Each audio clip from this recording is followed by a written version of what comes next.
There we go. Now we're styling. There we go.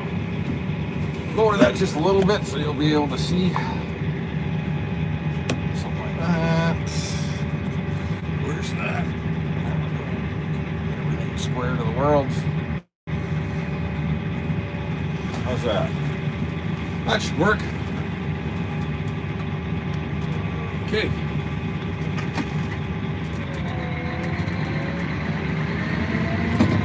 Well, today we're doing another unscheduled live stream. I have the ability, I have the time, we're close to town where there's good service, so I figured I'd do some. First and foremost, if you have any questions at all at any time, please feel free to ask, and I'll address them. One of the, maybe we'll talk about that. So today we're in the spring wheat. Seems to be running pretty good. We just finished off Durham yesterday. It ran pretty well. However, there was a little tornado that came through and went south of town. It started at Arcola and went to the southeast, and it flattened some of my crops. And I mean, this is leaned over, but when the heads were laid on the ground and turned under, and I hate to say it, but we were probably leaving 10 plus bushel on the ground. It still ran out good, but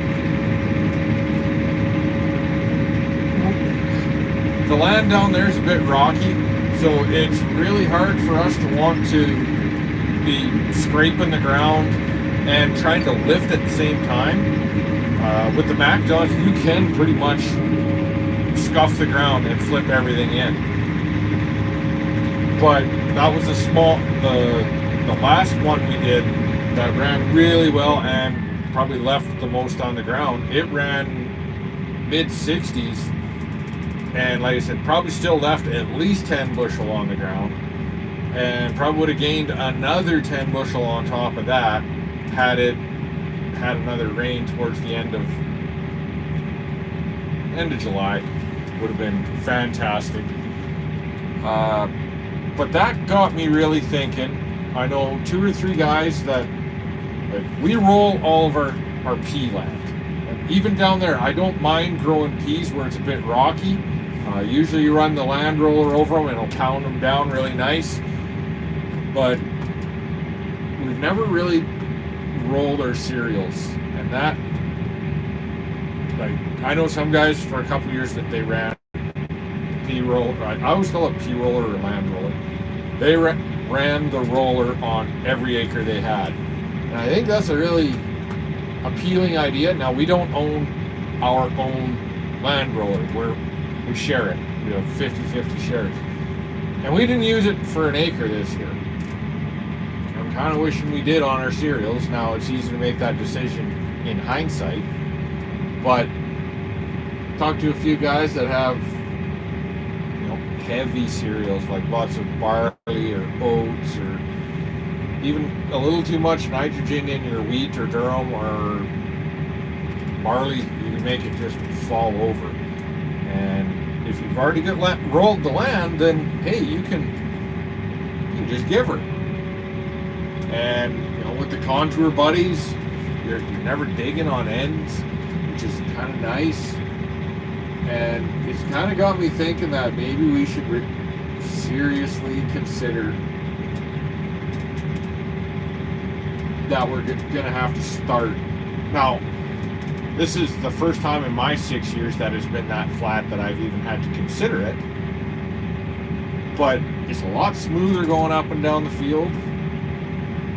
It's a lot less risk if it does get lodged or blown over. So, yeah, I think Dad and I have to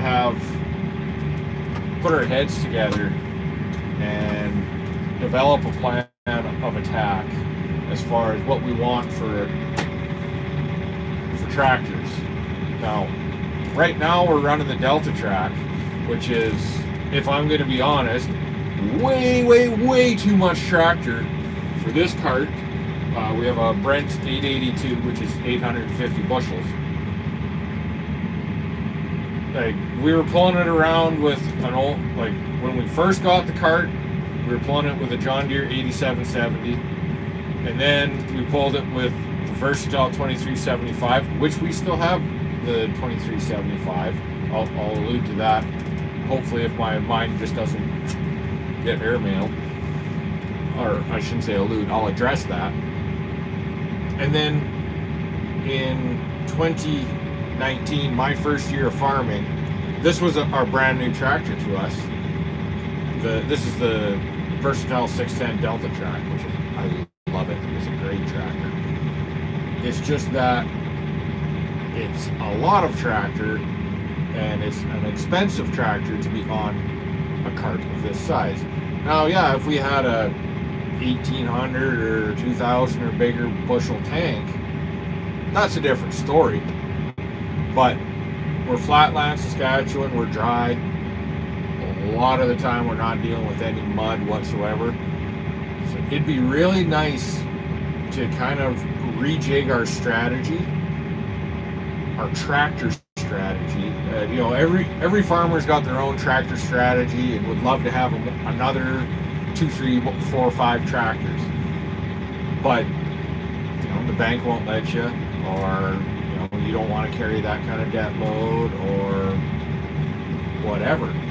But I've mentioned it in a past video that I'd like a 300 to 400 horsepower mechanical front wheel drive, and I'm not trying to leverage the situation. I'm actually saying that I think it's almost a better fit now, because when I was first farming, we were pulling the cedar with this. Well, actually, sorry, I'll back up. The year before I started farming, we were pulling the cedar with the 2375, 60-foot seed hawk on 12-inch centers with 600 bushel cart. Now, the 2375 would pull it. It was pretty much tapped out for horsepower and traction. There was a few places we could go one way, but not the other. There's 2 or 3 spots where there's a sizable hill, so you would always make sure that you were going down the hill. Seating up the hill wouldn't work. And so then comes 2019, and we get this guy, which is way more than enough tractor for that drill. So we actually had a backup to our primary tractor. Now, again, it wasn't the most ideal, but it could do the job. We know for a fact it could have done the job. And now that we've upgraded our drill, there's no way that 2375 will pull our new 70-foot drill with a 1,000 bushel cart. Now, it's a great tractor, but it's not a backup tractor. And this tractor gets more hours than the 2375. It's 375 horsepower. It doesn't have power shift. It doesn't have PTO. It's not a stupid wide stance. Like, it doesn't have triples on it, but it's got, and it doesn't even have the big metric duals on it. But it's wide enough that, for the cart, it's kind of a pain. But for this cart, and like I said, it's not a great backup. So what do we look at for a backup? Now, do we look at buying an older quad track, whether that's a Versatile or a New Holland or a Case? I really like the tracks. They're not the best ride in the world, but I think traction is great. I like the narrower stance. They store nicer. We've never had a flat tire on a track, but they're expensive. We got to do something with that 2375. It's good for like pulling the heavy harrows. It's pretty good for pulling that dozer, and you know it can pull the high-speed disc. And a big thing is we got to change our mindset around our tractors, I think, because I don't think with the price of tractors right now, or used equipment in general, that it's necessarily smart to have a backup just, well, at least for a farm our size, to have a backup just sitting there burning up capital and space. I'm leaning towards going to that. You straight ahead this way with the cart? I've been summoned.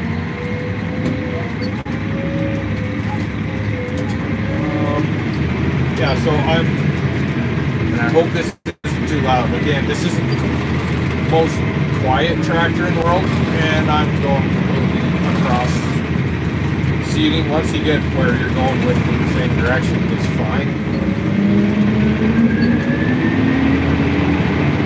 But that's kind of playing into what I'm saying, whereas we need to readdress how we see some of these challenges. Now, we have a 35-foot high-speed disc. This pulls that no problem. The 2375 can pull it pretty good. It's just we can't sink it deep. We can have a workaround. Now, I would like to have, like I said, let's just a 400 horsepower mechanical front wheel drive. Would be fantastic on the cart. Would it pull a 35-foot high-speed disc? Probably not any different. Especially if it's suitcased up with weights, probably wouldn't pull a whole lot different than the current situation we're in, the 2375, where you're at the top end. Now, we could reduce that down to a 30-foot. Definitely an option. We could also put the high-speed disc on this, which the high-speed disc rarely gets used in the spring, but it has, and so sometimes that's not the most ideal situation that we're planning to use it on this. But you know, we're usually not trying to do heavy tillage in the spring. A lot of times we're just cleaning up ruts or like chopping up pea stubble. I did the one year, that kind of stuff. I'm pretty sure a 400 horsepower mechanical front wheel drive would do the trick with the bulldozer blade. If not, again, in the fall, we could put it on this. We'd be saving a lot of hours by not having this 600 horsepower tractor pulling a grain cart that you could really pull with under 300, but you like to have extra. 400 would easily pull almost everything else that we need. The heavy harrows, the pea roller, land roller. Am I in the way here, or are you going to spin? Yeah, so as far as that, if we change our mindset, because does it make sense to have a 400 plus horsepower backup tractor that might not get any hours used? I'm not really sure. I would rather have a multi-use tractor and save hours on this thing to reduce the chance of us needing the backup. That's where I'd really like to go.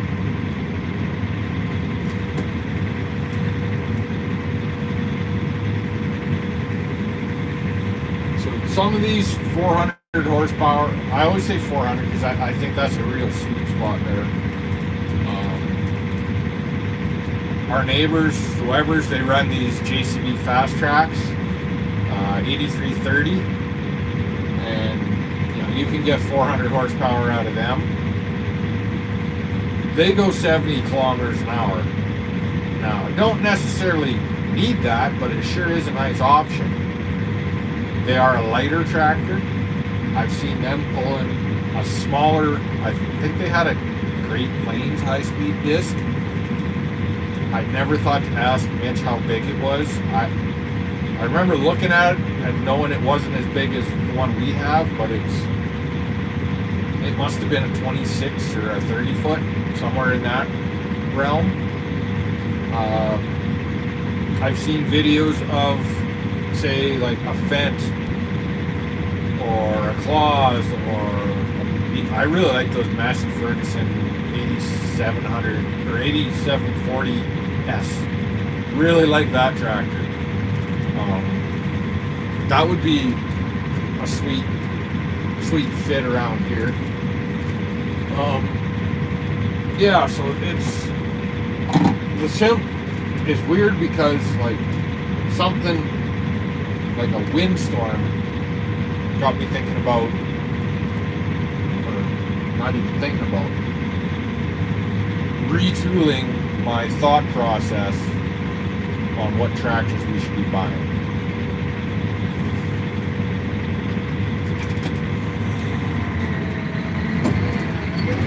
Ripped up here, we'll catch Doug.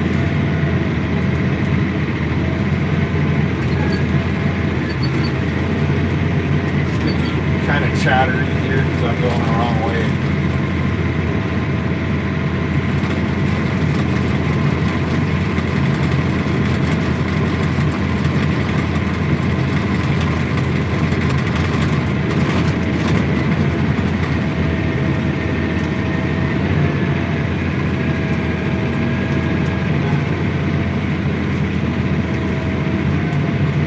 I really like CVT transmissions.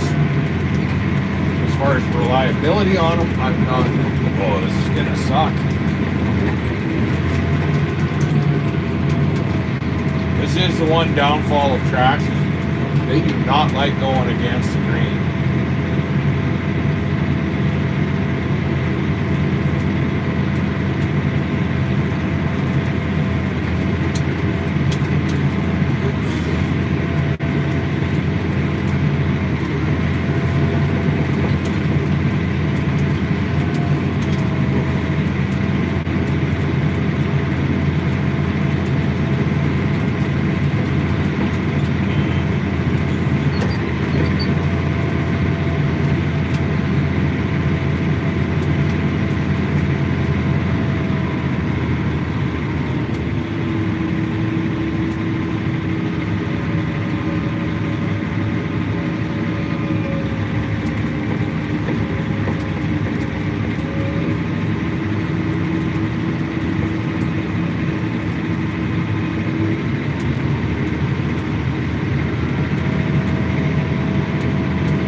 Running out pretty good.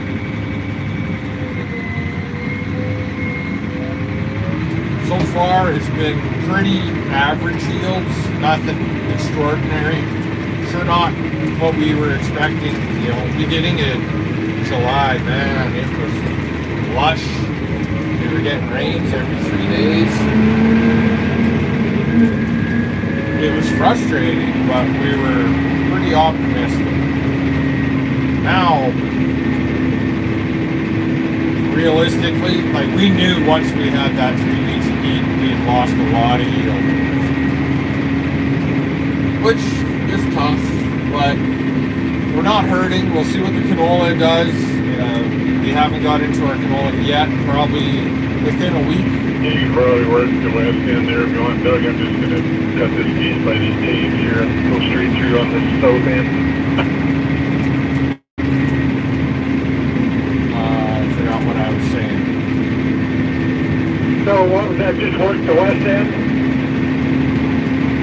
Yeah, I'm just going to cut this piece right here so I can do this south end, but work just straight through.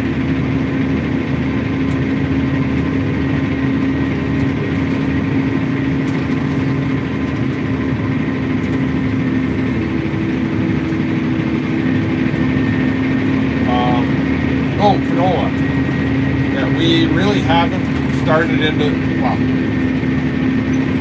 we haven't at all started into the canola. I was looking at some of mine. I have some decal, and it's probably going to be the first stuff we do, but then we got some other stuff up here as well that's going to be close. Timing-wise, they'll be about the same, but mine had some sclerotinia in it, and also got kinked over real hard by that windstorm that came through. So I'm thinking it's probably smart to go and get that first.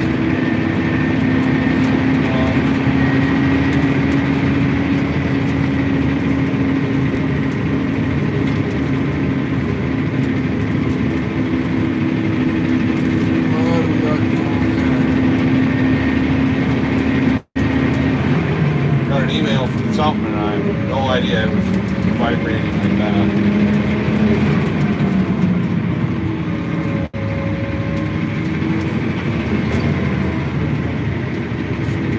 We got, right now would be,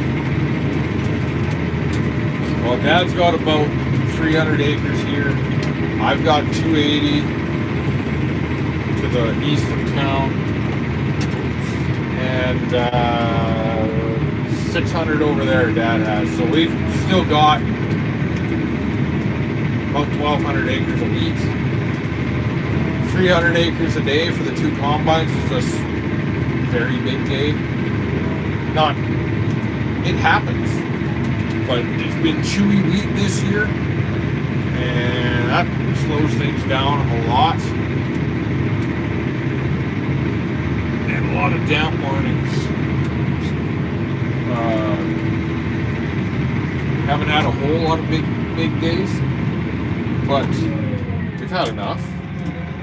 Yesterday could have been a really big day, but it was really humid in the morning, and we also had a move in the middle.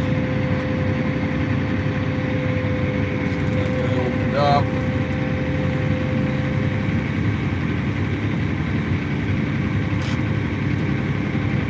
I was talking tractors there because I'm looking, I wouldn't say really hard, but it's something that I really need to think about, because as far as on the list of things that I think we need to address in the near future, that's probably that's a tie for the top two. There can be flipped. I need, I'm going to put number one. My combine is going to need to get upgraded. It's just getting houred out. I was kind of leaning towards making a deal this summer, and then the sclerotinia kicked in, and it's like, ooh, like how much, and it was screaming hot too. How much yield am I losing right now? So I didn't want to have to take on any more obligations, liability, debt-wise, yada yada yada, and it's just one of those things where you have to exercise a little bit of caution.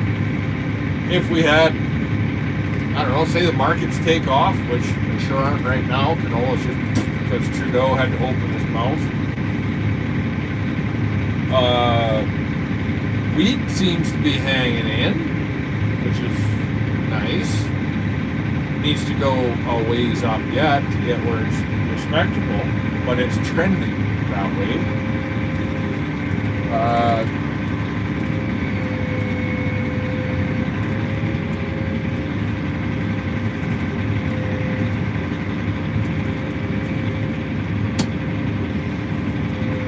But the top three things that we need to address or updates: number one, my combine. Number two is the 2375. And then number 3 is the grain cart. And don't get me wrong, there's nothing wrong with this grain cart. I just wish it was a little bigger, because then I would like to be able to fill the semi in one go. So we have a tandem.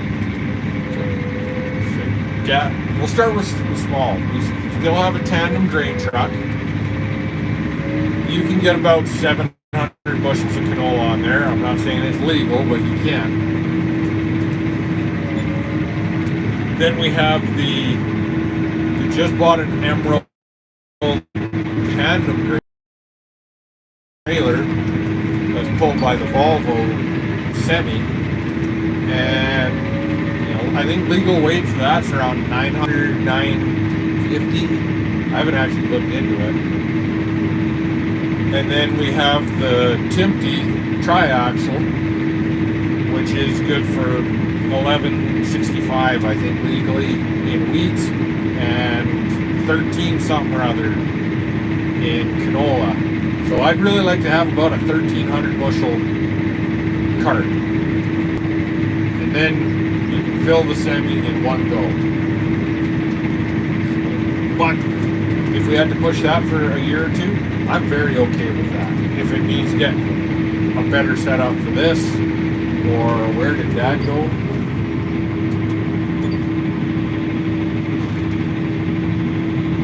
Oh, I see. He's blending in with the tanks over there.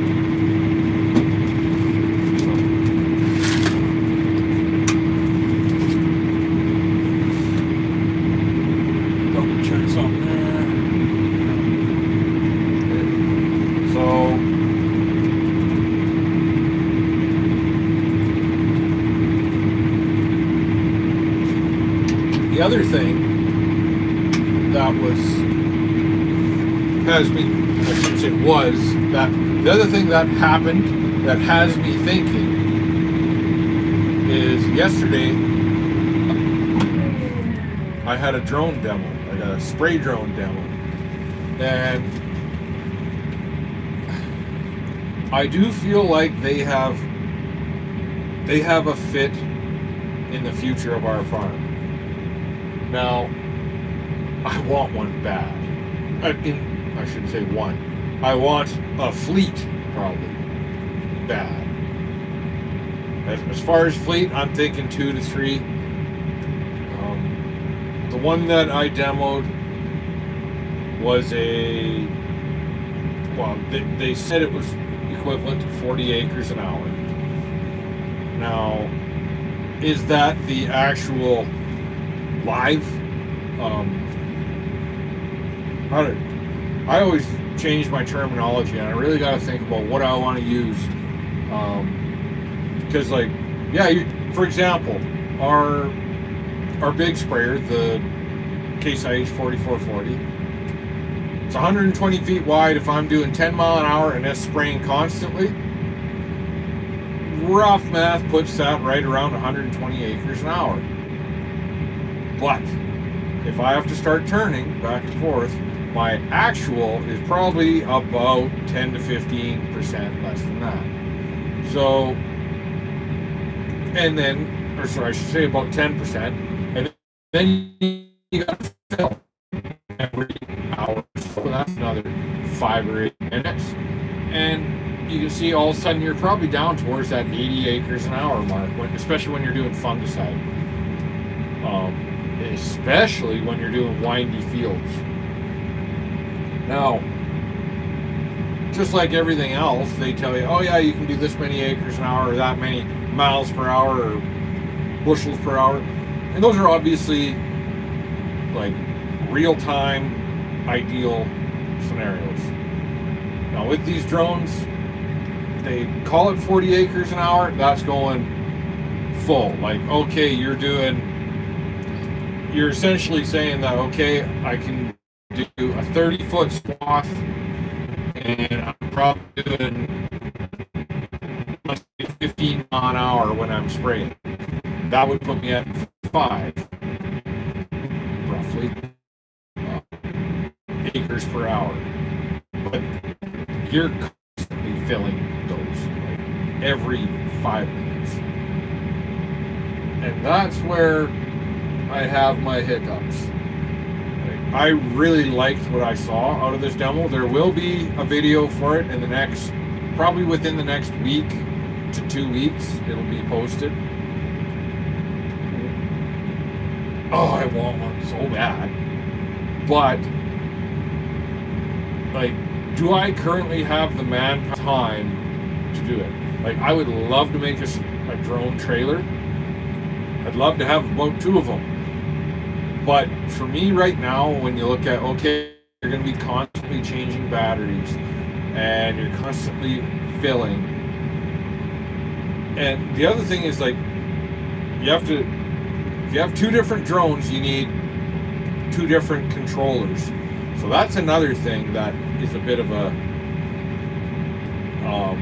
slowdown. So, like, we were flying it and the drone would come in and you have to you have to swipe across the screen to give it permission to land. And then it shuts itself down, which is fantastic. You change the battery and you fill it. And then you have to get away. And the other thing is you have to remember to turn the battery on. Then you get away. And then you got to give it permission to take off. Once you take it off, it just resumes where it left off. What's going on here, Doug?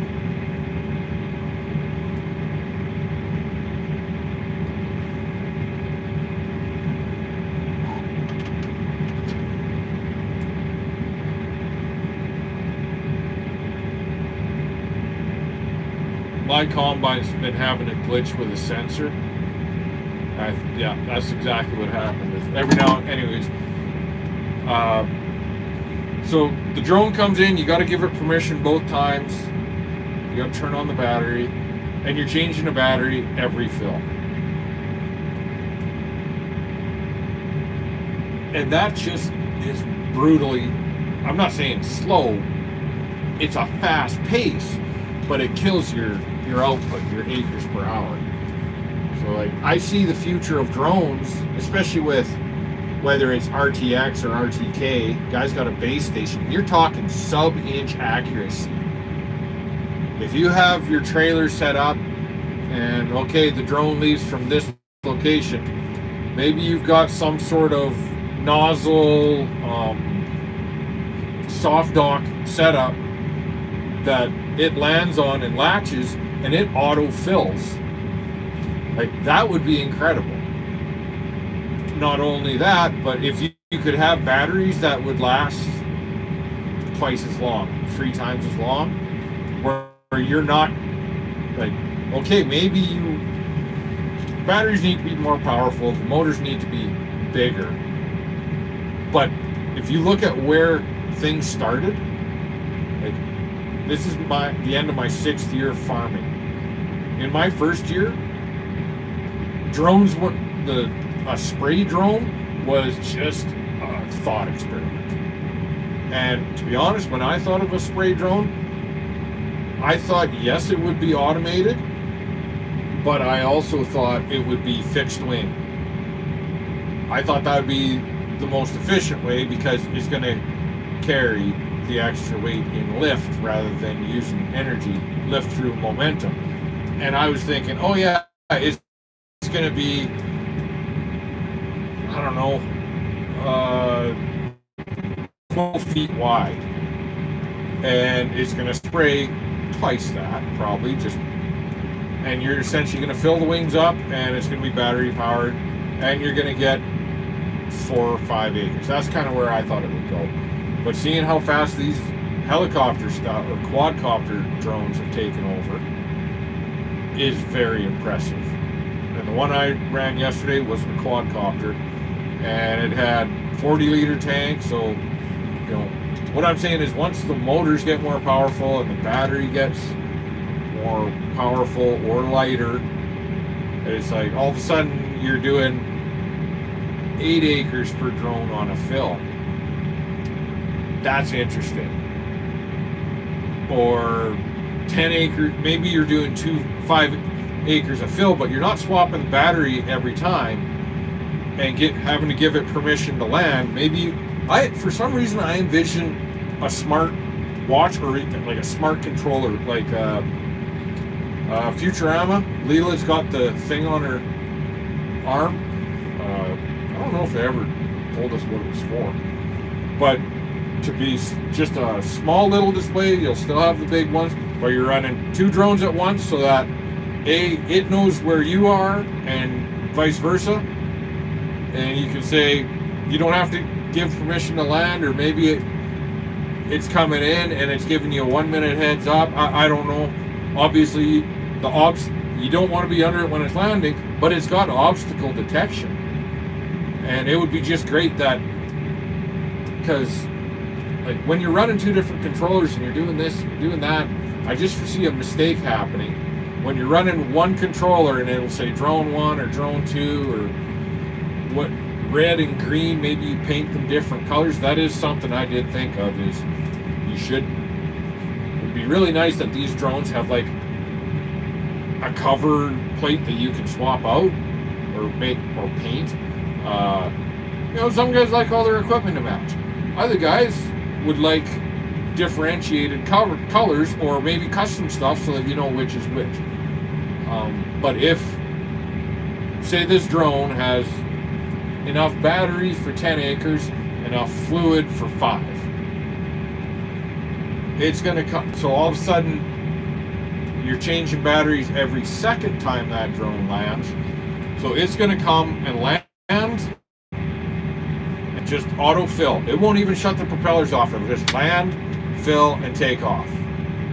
That would be wild, because that would free you up to go and, maybe you got to mix chemicals underneath, or you got to move batteries around, or it's just, if you're running 2 drones and constantly having to give them permission to land, permission to take off, swapping batteries and filling, that's a stressful day. That sucked.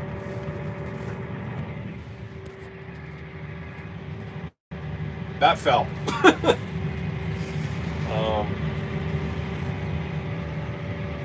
Try and rejig this guy.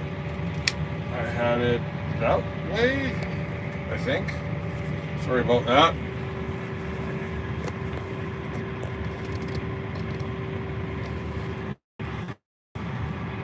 Come on. There we go. So that is kind of the direction I foresee drones going, is even more autonomy. Autonomy is not the right word. Autonomous. Just to be able to take the workload off. If you do the math and you're changing a battery, and okay, obviously your drone, especially right now, to do broad acre fields like we have up here, I would say the average field, and this is another thing about the drones, is like, okay, I'm getting ahead of myself, but the average field up here is probably 150 to 200 acres. Now, I'm not saying your field can't be bigger than that. I know of a couple places where there's 1,500 acre fields, but there's other places where there's water runs and all that, and then you might have a full section of 600 acres in there, but every division by a water run or whatnot, well, maybe you got to do that differently, or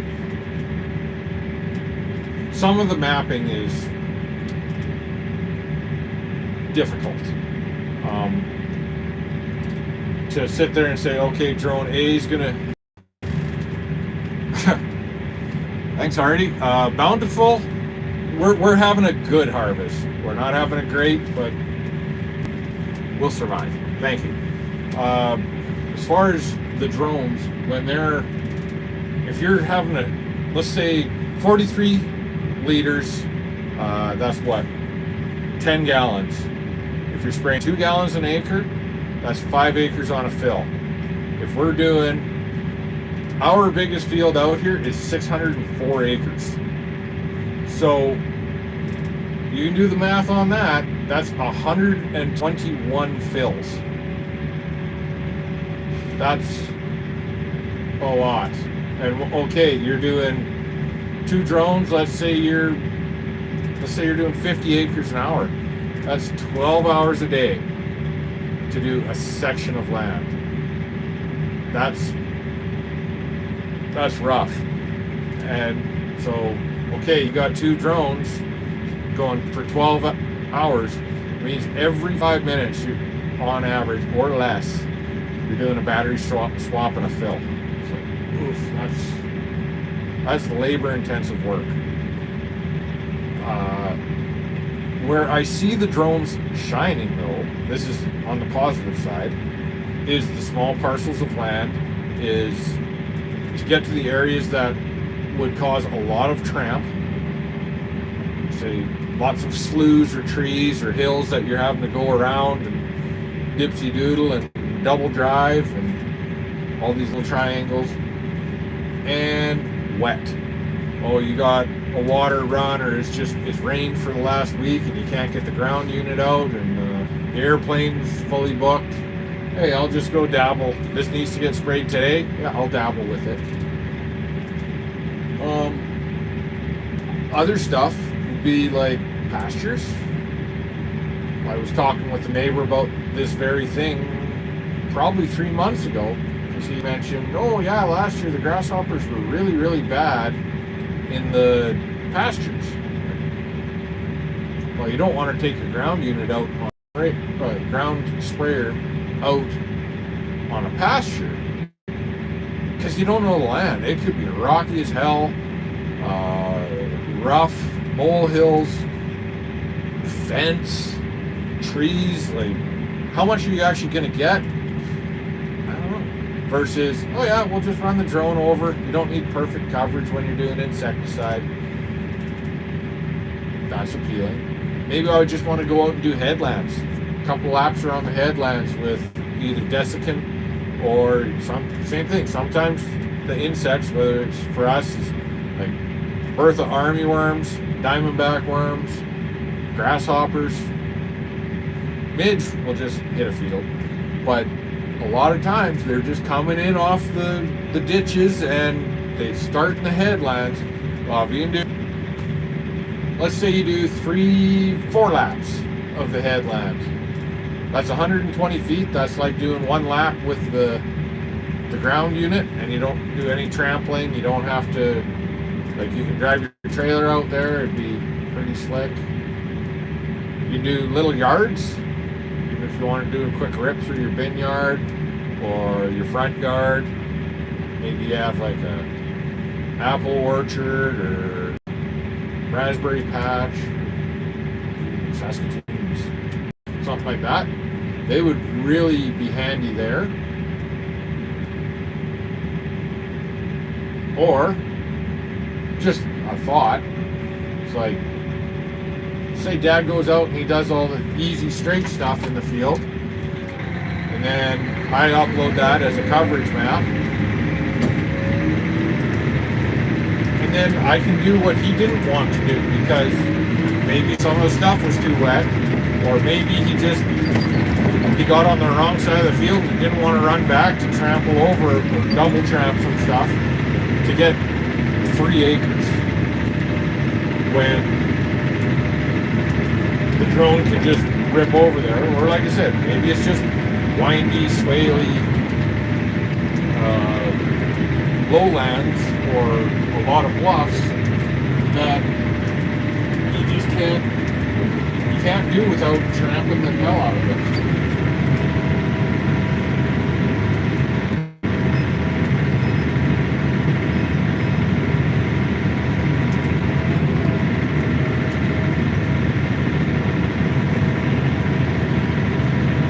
I usually like to set myself an AB line, and I got talking and I forgot.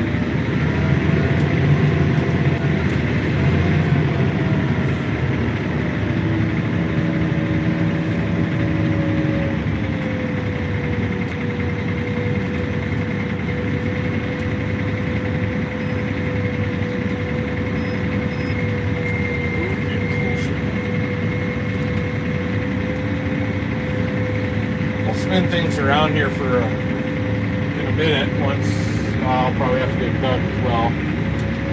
And we'll do a change of view so that you guys can see what I've got going on in front of me and beside me.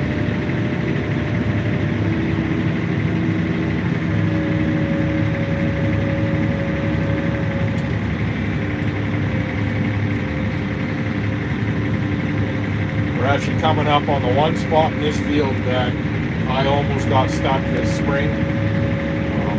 It's the lowest spot on the whole field. We've owned this land for 25 years probably. And I want to say we've sowed this slough once. This spring I wanted it bad. And there were cattails there that grabbed me pretty good. We're going to go around it, but you'll be able to point it out.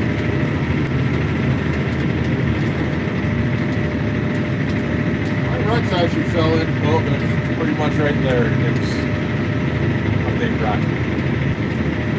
Just that little green spot. Other than that, we got the whole field. This one can be dicey. It is a shame. I think Dad's wanted to put peas on this for a long time, and I think it would have been a hell of a crop this year. I've heard lots of guys getting 60 bushel peas. That's really good. The best we ever had was, I want to say, 71 or 73.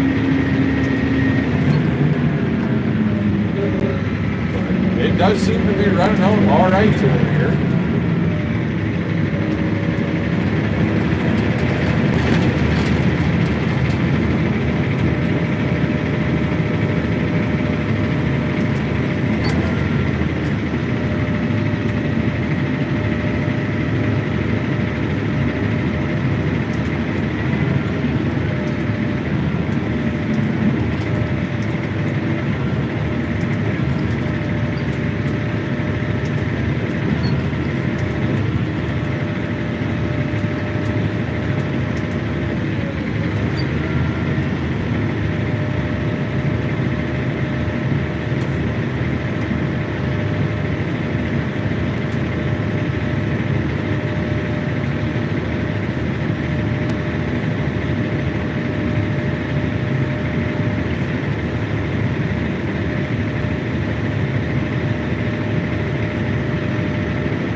Over pretty good. Not like my durum was. My durum, the heads were hanging onto the ground. But stuff across the road where I did the swap maps, the variable rate, fertilizer and seed, boy did that stand nice. Even after that storm, it was standing beautifully. So far, it's the best yielding wheat that we've had.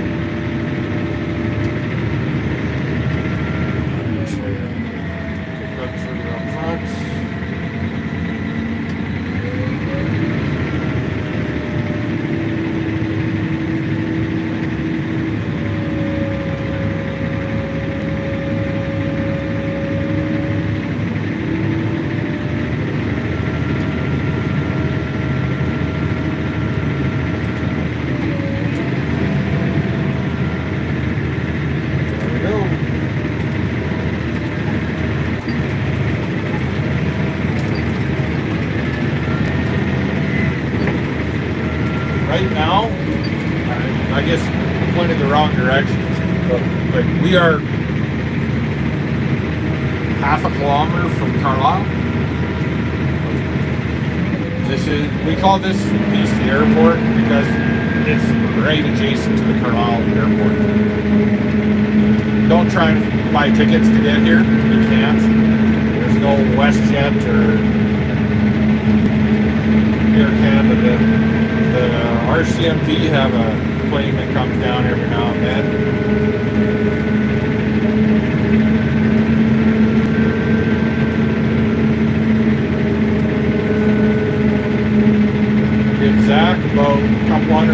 bushel, and then he can bugger off and go fill the bin, and I'll just wait around.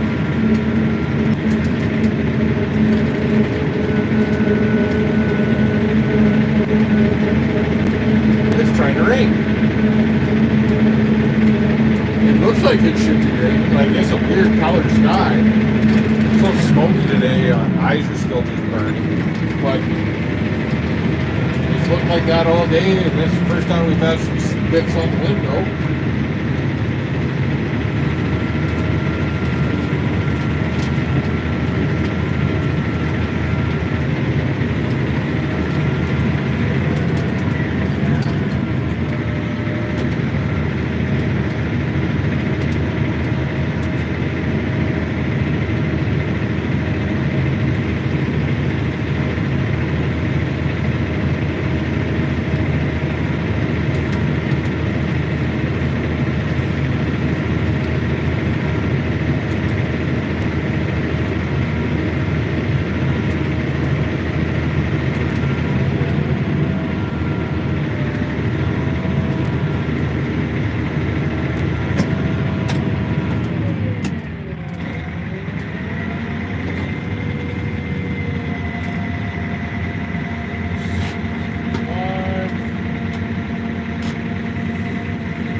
I should move so that you guys can see, but I'll probably end up dumping a bunch on the ground.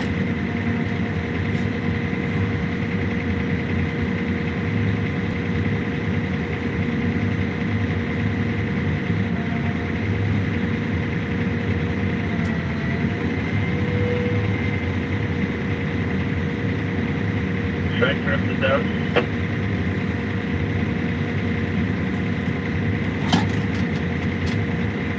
I just waited. It doesn't look like it's going to be anything serious yet.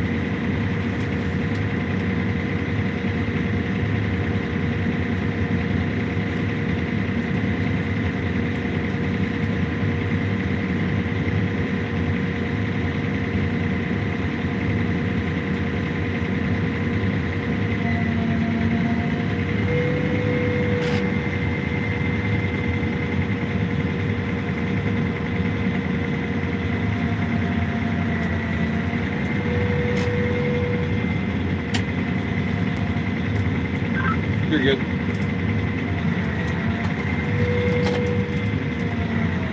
Here, let's get things spun around.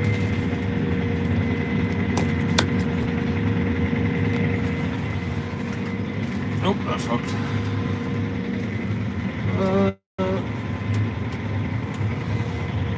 How about we put you to be my co-pilot?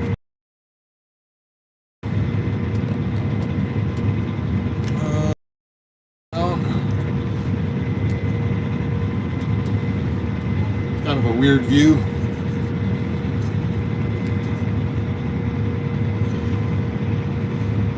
I just realized that it's doing mirror image too. I'll have to fix that in my camera settings. Get this guy plugged in so I'm not destroying the battery.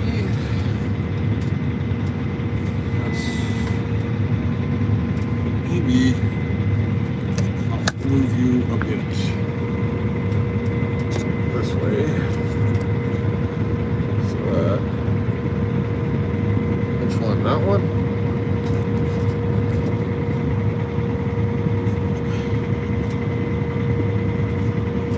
Sure, why not? Make sure she's good and tight so she won't fall again.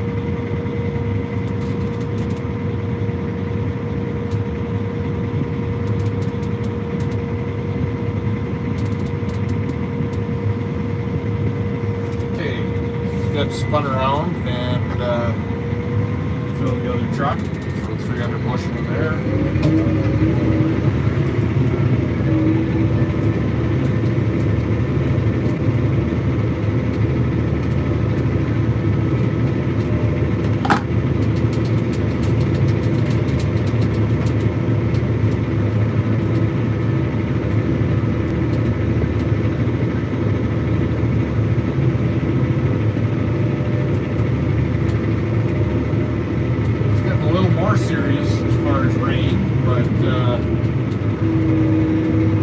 map out over here, if it does decide to suddenly pour, I can tarp this at me really quick.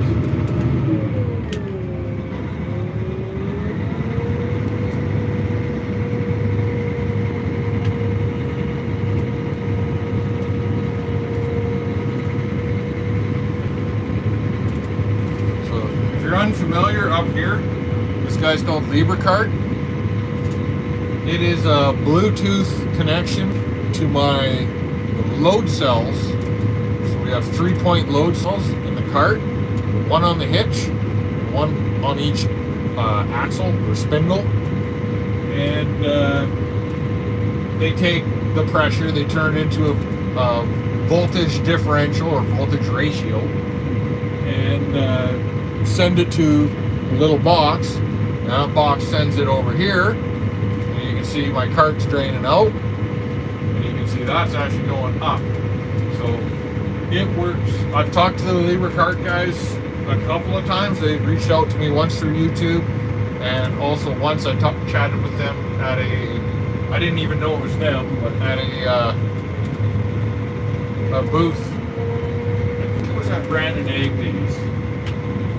And so what it does, right now we got it on bushels, so it just automatically does the math, assuming 60 pounds per bushel for wheat.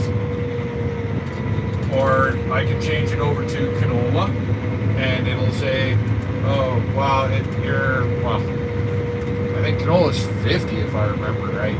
I always have to do the metric conversions, which is there's 36.744 bushels of wheat in a metric ton of,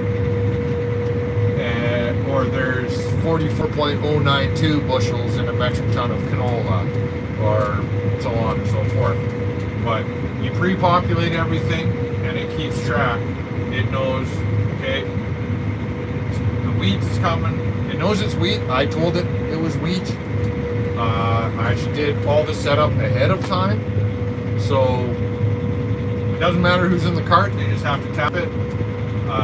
We changed field, we went to the airport, and so far we've pulled, and it logs every time, like it doesn't log on the way up, so when I'm unloading the combines, it'll start creeping up and up and up. And it just does that. But I've got it on auto tally, so that as soon as it sees, okay, you've lost 1,000 pounds of weight, I assume that you're unloading, and I'm going to tally that into the destination that you told me. So, if we look, right now, 0 bushels on the cart. It's not very often it's right at 0.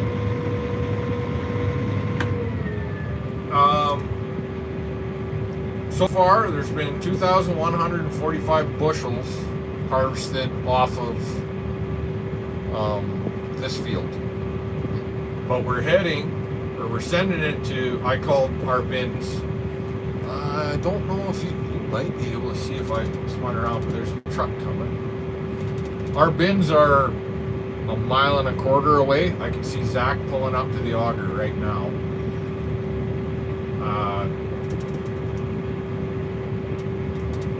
Anyways, S1, those are our new bins that you might have seen in the videos over the summer.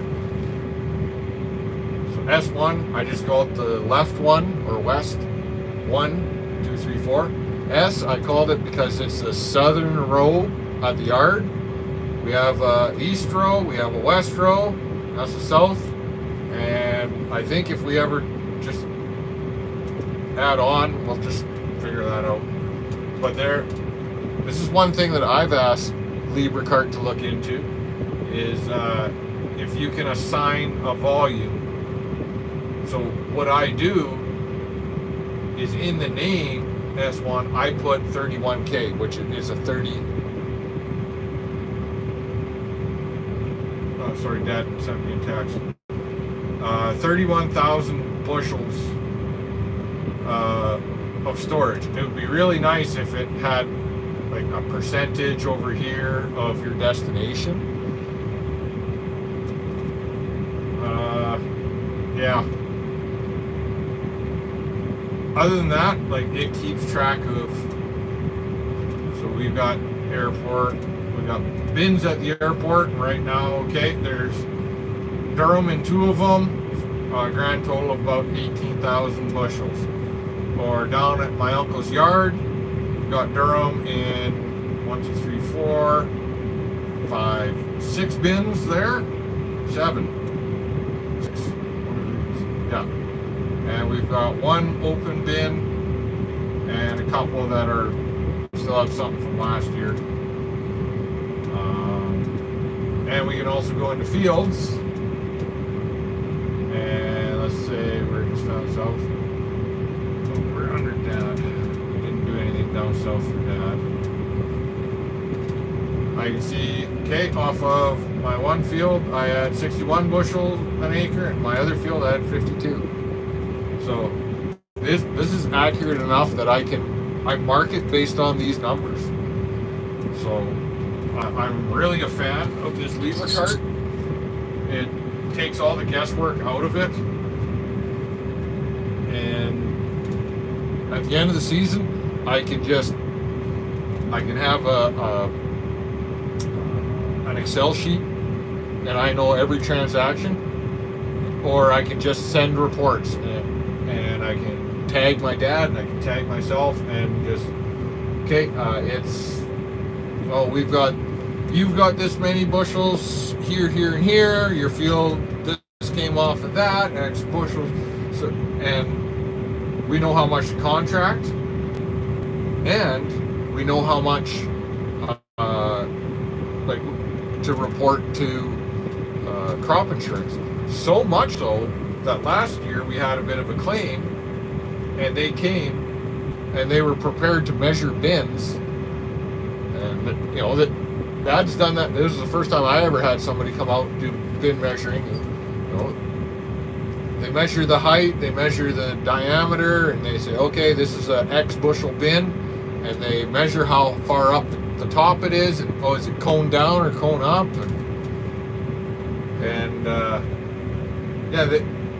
they were in the middle of it, and I said, well, I could give you these numbers, and I showed the Libra cart. I just emailed myself a couple of days before. I said, yeah, there's that many bushels in that bin, that many in that bin, and that many in that bin, and that bin's canola, and that bin's peas. And they're like, yeah, if you want to send us those numbers, we're done. So they didn't even bother measuring. They took it. They loved it. So it's really handy. Anyhow, I better get back to. I better do this. Create a new field. No, not straight A, B, A plus. Yes. No. Good. So now I can do A-B lines. I just have, with my auto steer, lines every 2 feet. So as I'm pulling up to the combine, I can just grab a line and I'll take my hand off the steering wheel. You'll see this go around. It works really well. The only kicker is that we have different combines and headers and augers. So, and it's minor. The reason I went 2 feet is so that worst case scenario, I'm off by a foot. I'm either perfect or I'm off by a foot, which isn't that bad. So Dad has a longer auger, but a longer header. He's got my 40-foot header on his 8240, and I've got his 35-foot header on my 8230.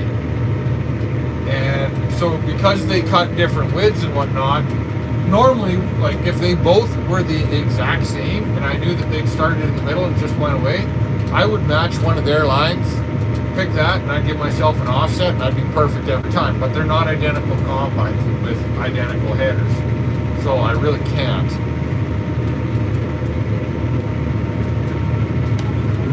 Sorry, I gotta double check. Dad sent me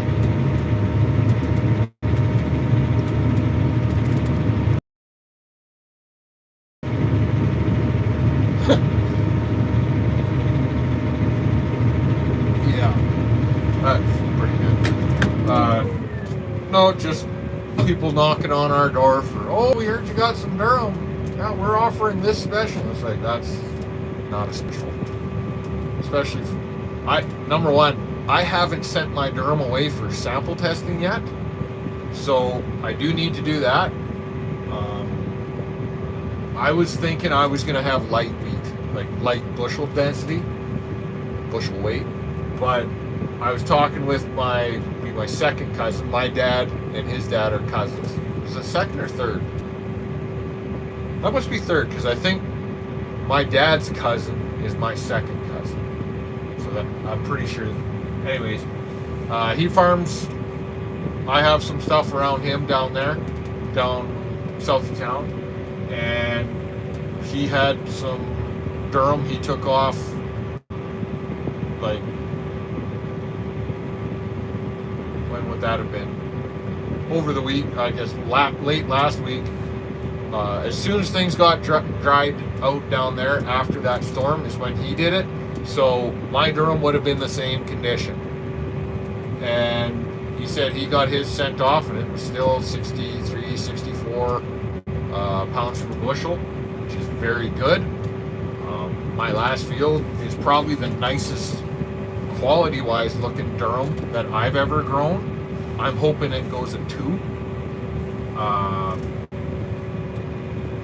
I just feel right now is a little bit early. I don't think there's as much durum out there as they think there is. So I'm kind of going to wait, I think.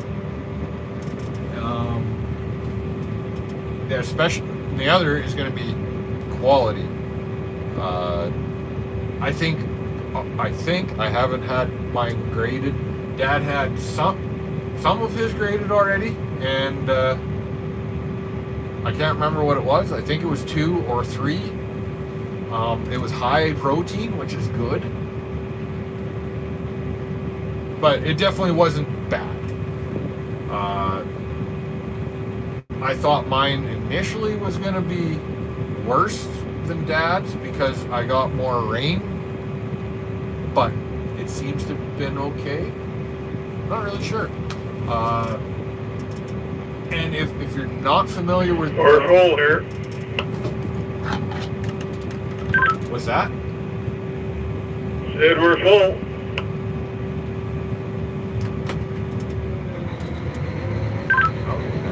Looks like you would have made it this way.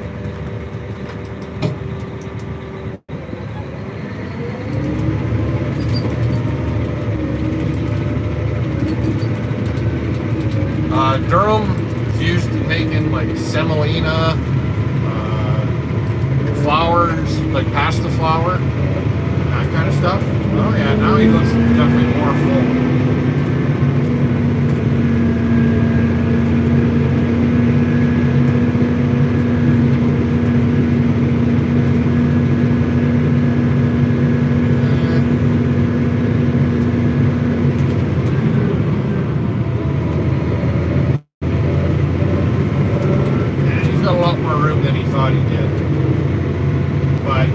Wasn't making it all the way to that end. So we're both wrong. It's gonna be rough there.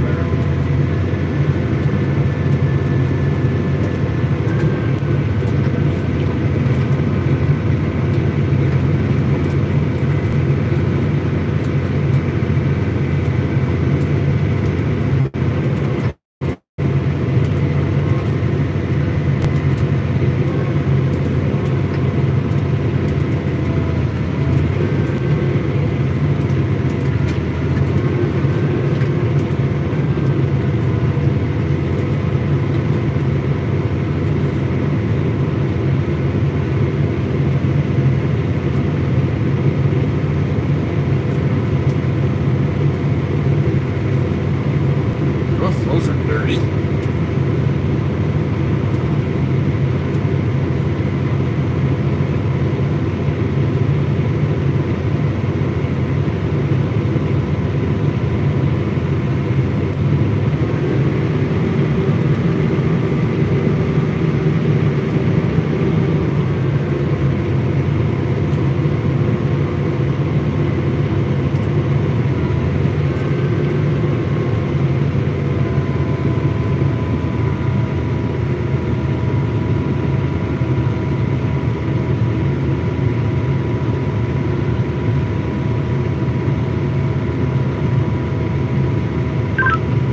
What's the monitor saying for yield? Oh, I think 55, 58, somewhere in there. Pretty consistent then.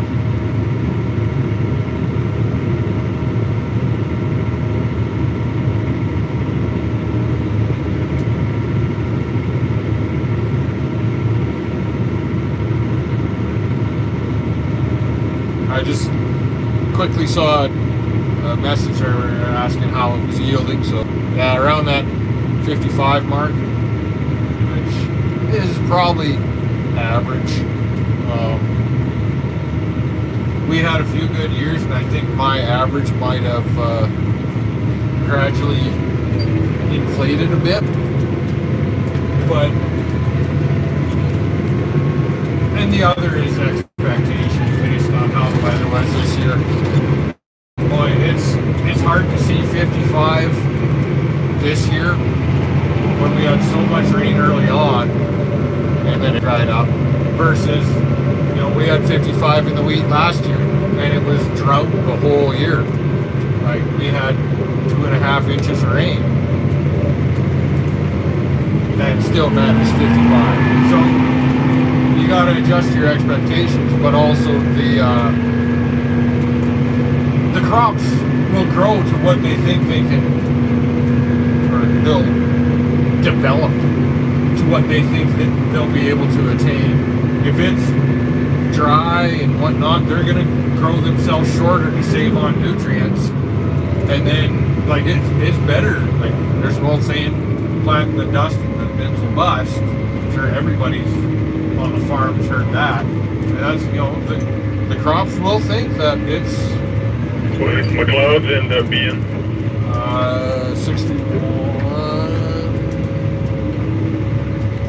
63.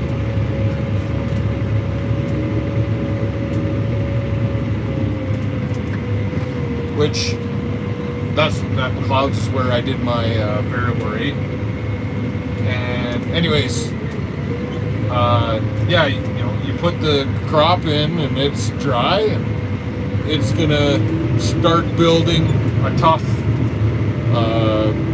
shorter crop, and all of a sudden you get a rain at the right time. Oh boy, it's got a bunch of leftover nutrients and it's gonna turn that into bushels and protein galore. Versus you had what we had this year, where the crop's thinking, oh yeah, I've got perfect conditions and I've got oodles of moisture. I'm gonna build myself a big long stem and heavy canopy. Like, I've never seen flag leaves like we've had this year. We have flag leaves as long as my friggin' arm. And usually flag leaves are big flag leaves are an indicator of potential yield. And as soon as they got out is when the rain dried up. So that's where that saying, you know, don't count your chickens before they hatch. Same thing. Like, I don't forward price a whole lot of crop for that very reason. Yeah, it's great to have guarantees and a plan, but you could have quality or quantity issues. So, you know, I probably normally I forward price about 25% of my total crop. Maybe a little more, maybe a little less. If we have peas, not very often do you have quality issues. And even if you have quantity issues, like I said, 60 is a really good crop of peas. I'll probably forward contract 20. If it's a really bad year and 20 is all I made, then 20 is all I made, and I missed out on. So that sensor didn't make any difference on that chopper thing, Doug? No, it came on as soon as the light came on as soon as I started this morning.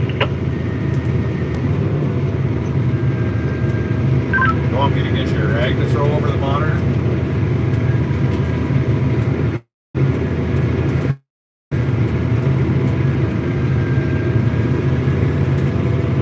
It's okay. I just stop every once in a while, clear it. Well, thanks for toughing it out.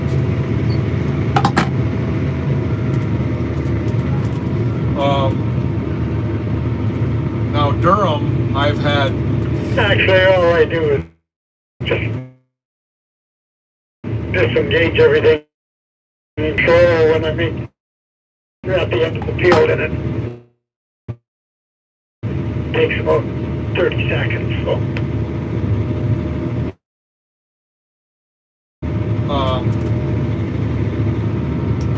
What was I saying? Oh, the Durham, my first year, had it all, not all, but it was like 25% sprouted and very light. So I don't forward contract any of that. It's too delicate and too, well, not delicate, but it's too sensitive of a high value crop. Most high value crops are. Look at this. And whether that's lentils or chickpeas or durum, whatever, in the bin. Wheat, you know, it can take a little more rain. It's usually a little more predicted prices, and then prices just started to slide.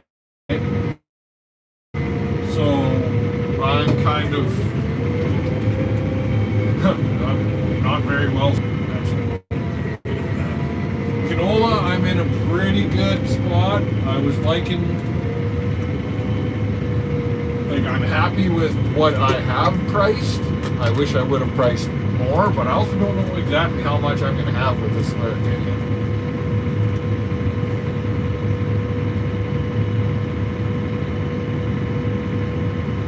But wheat, it can take a bunch of rains.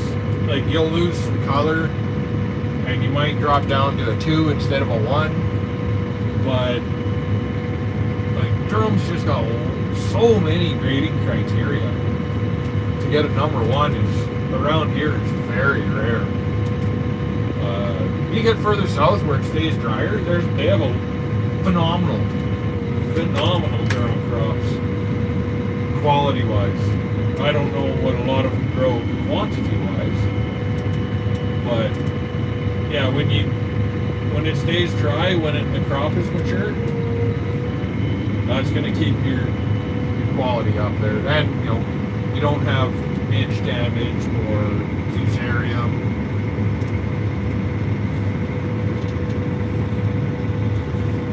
Thought I'd have a little more on that. Let's take a look. I guess I probably could have put another 300 in the back there. Sorry, I probably needed another 300 because there's only 600 on that. Their gauge says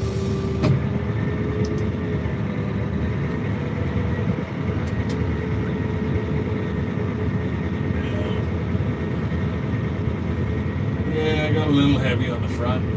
Nothing bad.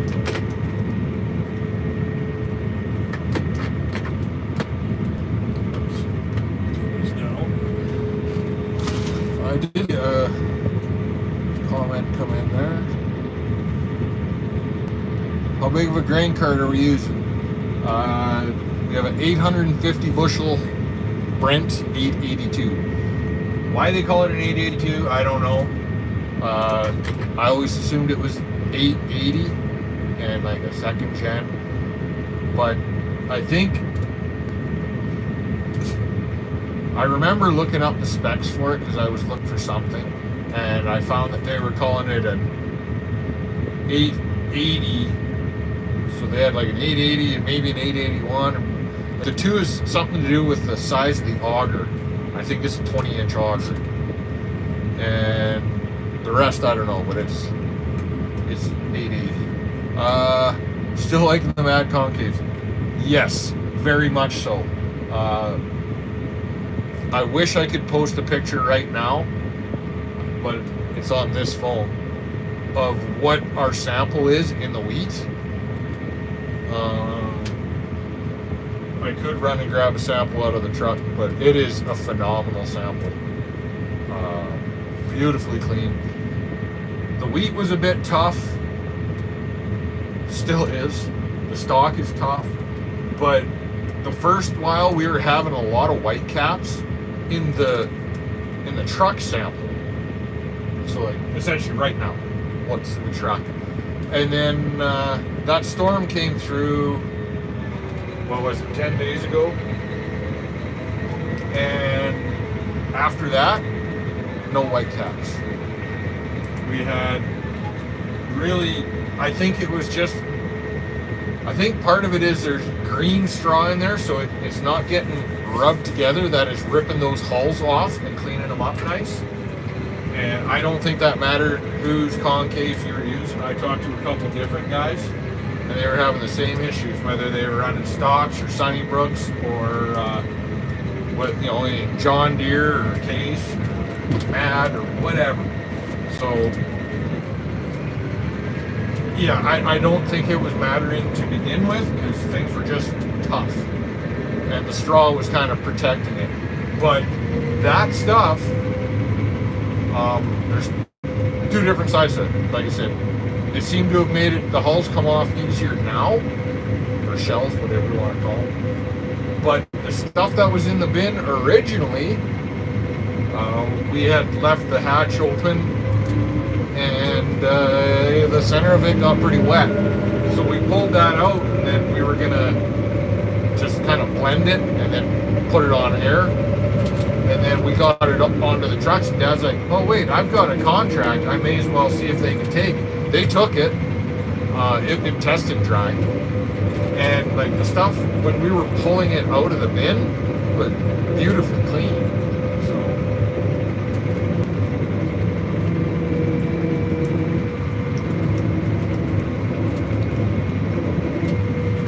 What else do we have for comments there?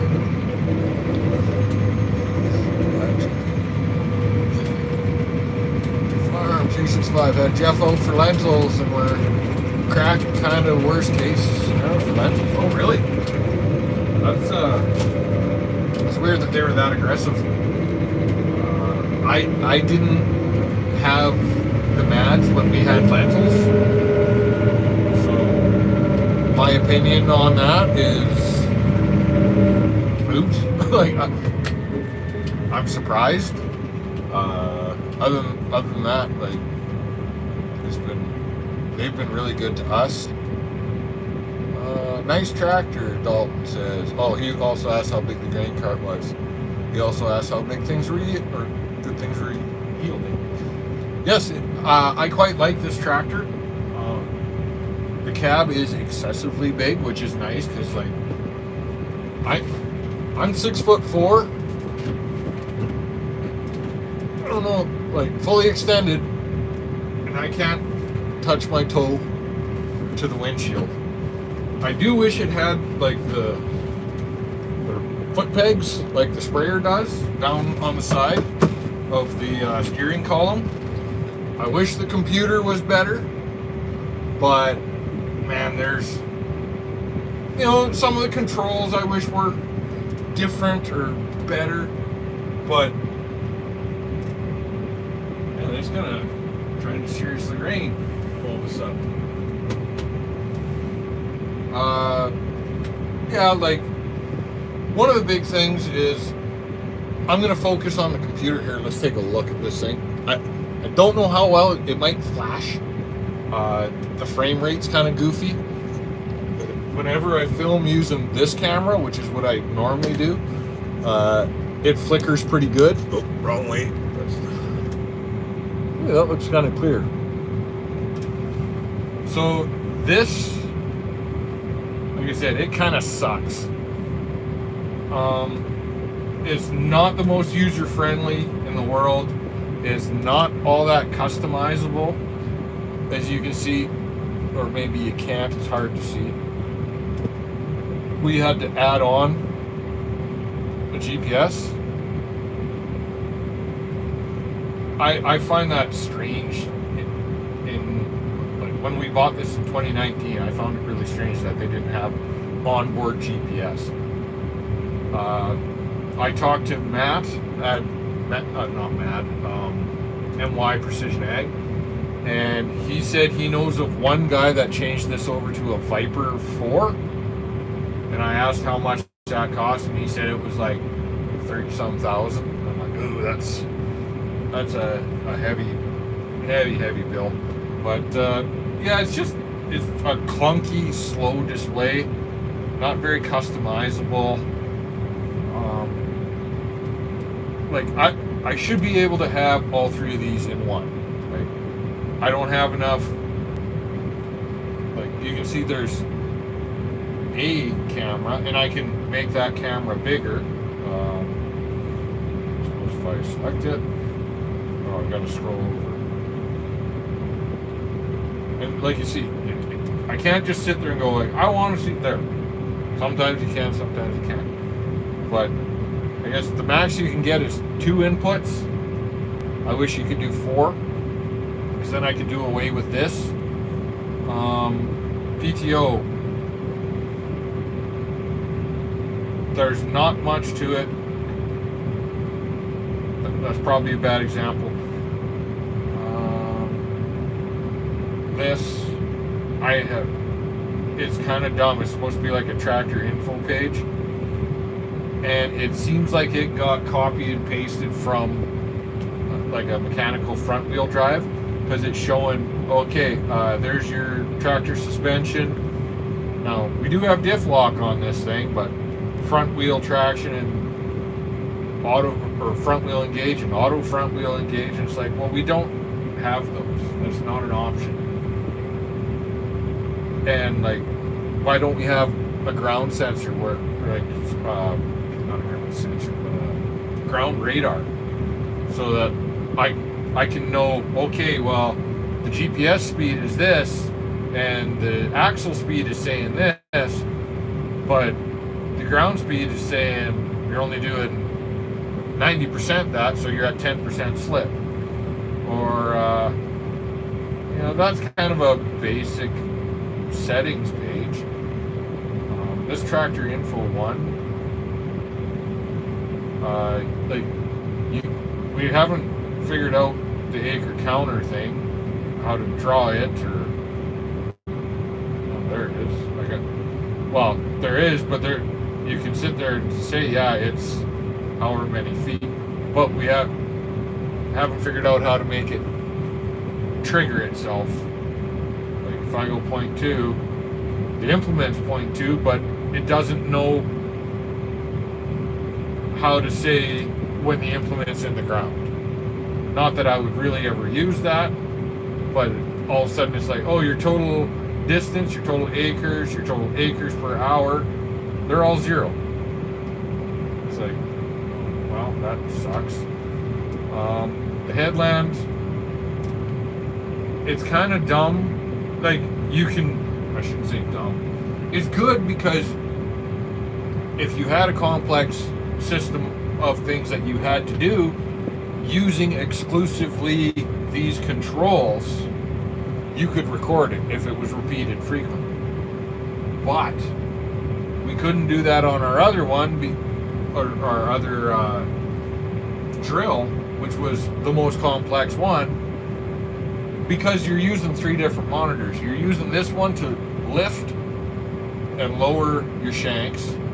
You're using this one to catch your auto steer, and then you had another one to start your clutches. It's like, well, I guess if that's all you're doing was running a disc back and forth, fine, but like also without it tying into the auto steer and GPS is kind of worthless. 3-point hitch, we don't have it. I wish you could just ignore that. The home, that's a pretty good one, but you're gonna watch me mess this up. Try and drag this over here, and you got to be just perfect. Oh, first time.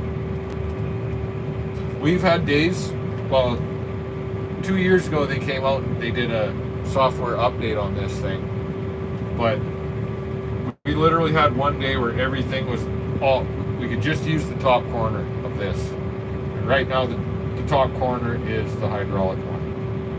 Oh, is that one. Oops. Drag it over here. That's not nearly as sensitive as it used to be. And then the home button. Overall, though, the tractor's been really good to us. God, this rain's getting serious.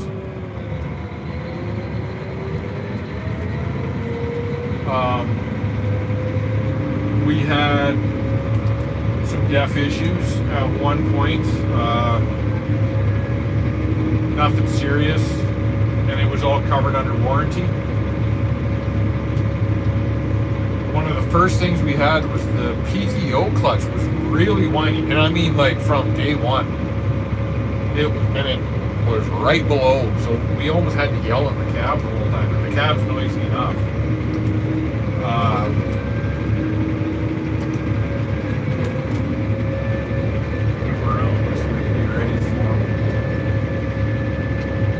Yeah, so we had that problem again, was warranty. And then the most recent issue, well, we had it wasn't even misfiring. It was just showing us a code for injector, and it ended up not being an actual problem, which was kind of strange.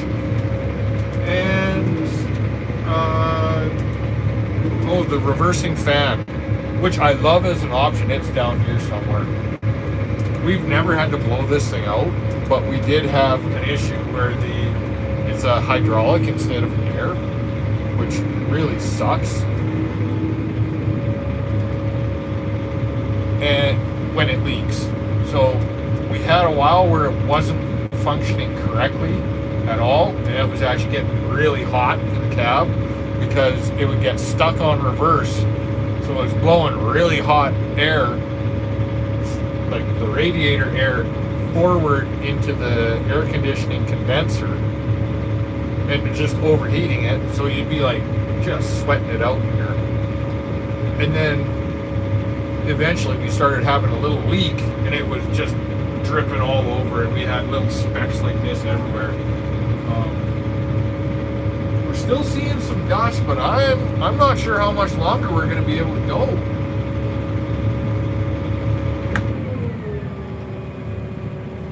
Hopefully it stays at bay. Here, we'll turn ourselves back up real quick. Oh.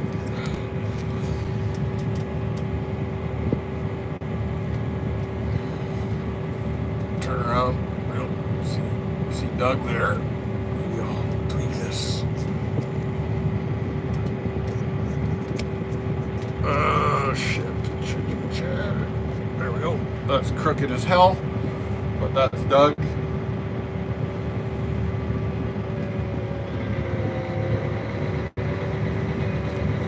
Sorry for the suction cup being in the way. I just didn't have time to adjust it. I don't absolutely love the power shift in this thing, but it is definitely way better than the quad shift that is in the 2375. I'd love to run that 2375 on the grain cart here, but it doesn't have a PTO, and that really slows things down as far as unloading. And the quad shift, a lot of times you're having to play catch up at 10, 11 mile an hour going through the field, and then you got to slow down to, right now we're 2.6, so you actually have to come to a complete stop and then grab a different range and then match your speed, which is a real pain in the ass. And like I said, it has the duals, so you're a fair bit closer when you're looking. Here, we'll try and point you down. See right there, it's not a whole lot of room, but there's 4 feet. I'm drifting because it is engaged. But it's just like with the duals on, you're another 2 feet closer. And boy, when you're doing 2.6, 2.44 miles an hour, it's not that bad. When you're doing 5.5, it's pretty intimidating to be that close. I don't know how fighter pilot or the Air Force One does it, but it's really intimidating when you're trying to hold position like that. Let's get spun around to this side again.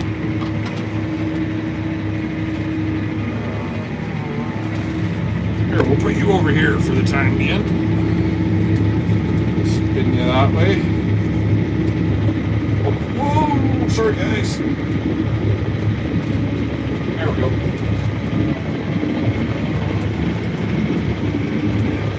I feel like I got it too far behind because the camera's flipped over from the way I normally have it. I usually have this part that way.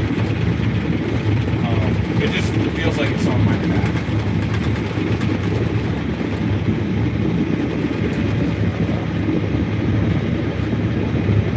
I'll try and move this really quickly. Oh, I got lots of time before we back this here.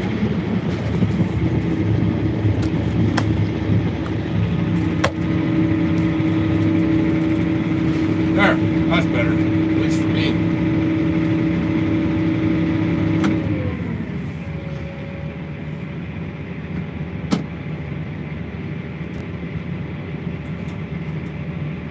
So, what's going on? Oh, no, sorry, just the spots were playing tricks with my eyes, and I thought there was something going wrong with his dust, but, yeah. This field and the one we just left are probably my favorite ones that we farm. They're very wide open. They're relatively flat. There are some water runs in them, and you know, in the future we might need to look at doing some tile or some just some grading, just to make it drain properly. It used to drain a lot better, and then you know developments happen and floods happen and all that. And I think we just need to, I don't want to say improve, but fix the drainage that was there. Because this used to be so much better draining land. And in my first year, 2019, this place was a friggin' swamp. It was great until about August 18th, and then it started raining, and it rained every other day for 3-4 weeks. And I'm not talking it spit a tenth or two. It was, yeah, 3/4 of an inch, half an inch, an inch and a half, a tenth. You know, but that tenth shows up, and it was 3 days of like 12 degrees in a row. So, anyways, I hated this one in my first year because it was just wall-to-wall ruts. It was, and the other one as well. So in wet years, they can be real dicey, real tough slugging. But most years, it's pretty sweet. You just get the sprayer or get the seeder, and you're doing nice long, mile-long passes, and there's lots of them.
used to have it.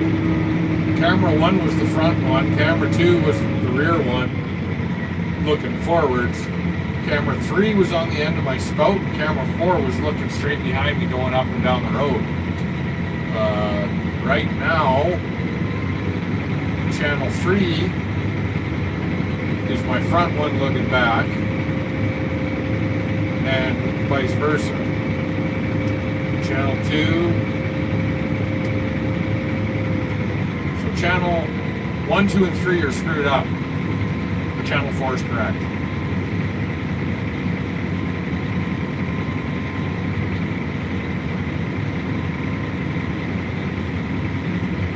Seems like the rain has kind of slowed down just to a very light spit. There's not a ton of dust coming out of the combines, but there's still dust, so we'll still go.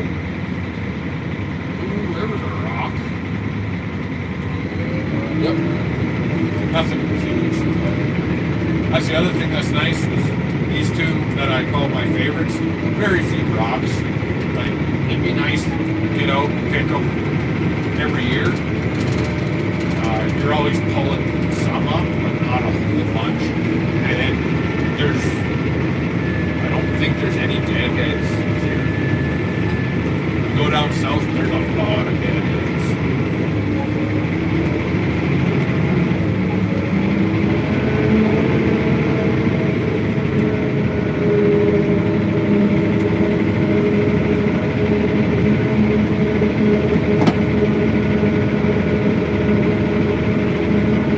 I'd love to, I better keep going a little bit. It's 4:30, we're just getting there.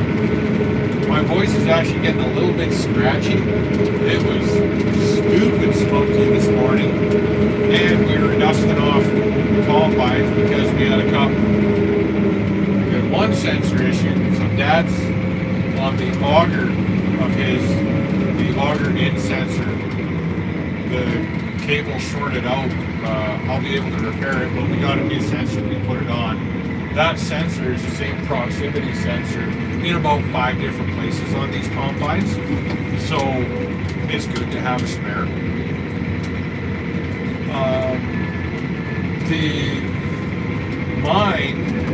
It's given us some grief about it's saying counter chopper disengaged and whatnot. So we put a new sensor on there, and it does not seem to be acting correctly still. Now, there is a slight chance that something got shifted and is out of range on that sensor. I might try and make a short, or I don't know what you want to call it, but like a jumper for the sensor and test that tomorrow. And if not, like I'll just so that you got perfect contact between the points, and if that's not the case, then I'll cut it and see if we can go with it full open, as in it's disconnected. And then if not, if neither of those two, it means we got a bad wire somewhere, and we're going to be chasing grounds and pitched wires and that kind of stuff, which I'm not all that keen on doing.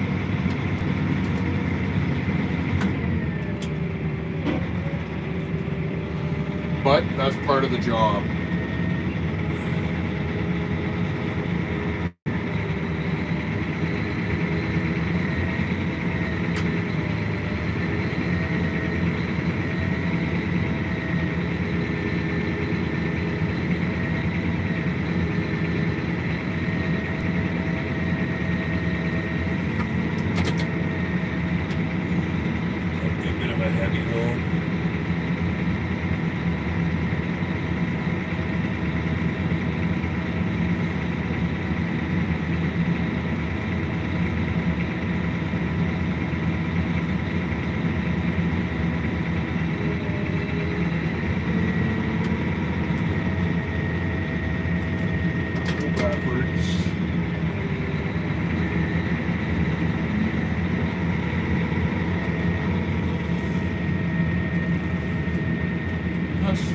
Probably good, eh? Can you see that?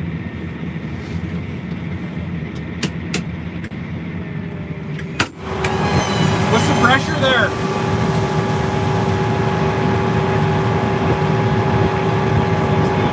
Is it 62?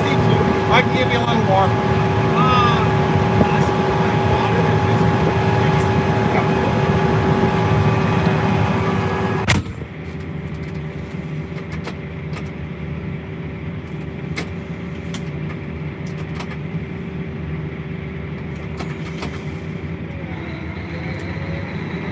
I think I loaded that heavy on the front though. I really shouldn't put a whole lot more on. Normally I pay attention when I'm doing this, but I've been paying attention to you guys.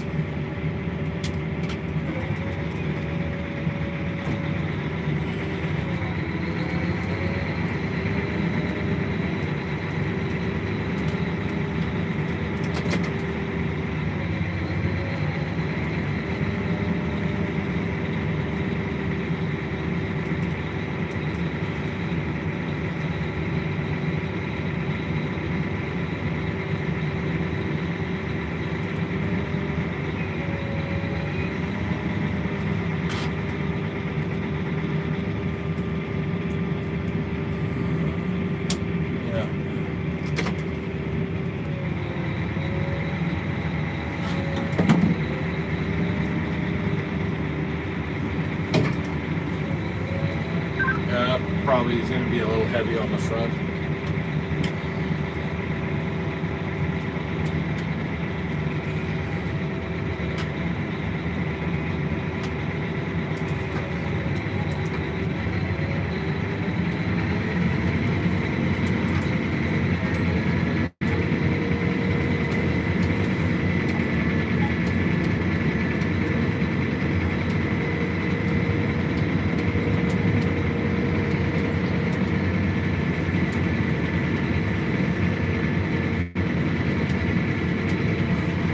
Yeah, anyways, we were troubleshooting and dust was everywhere, and dust was hanging really, really bad yesterday. It was 30 something degrees, like 31-ish, just dead calm though.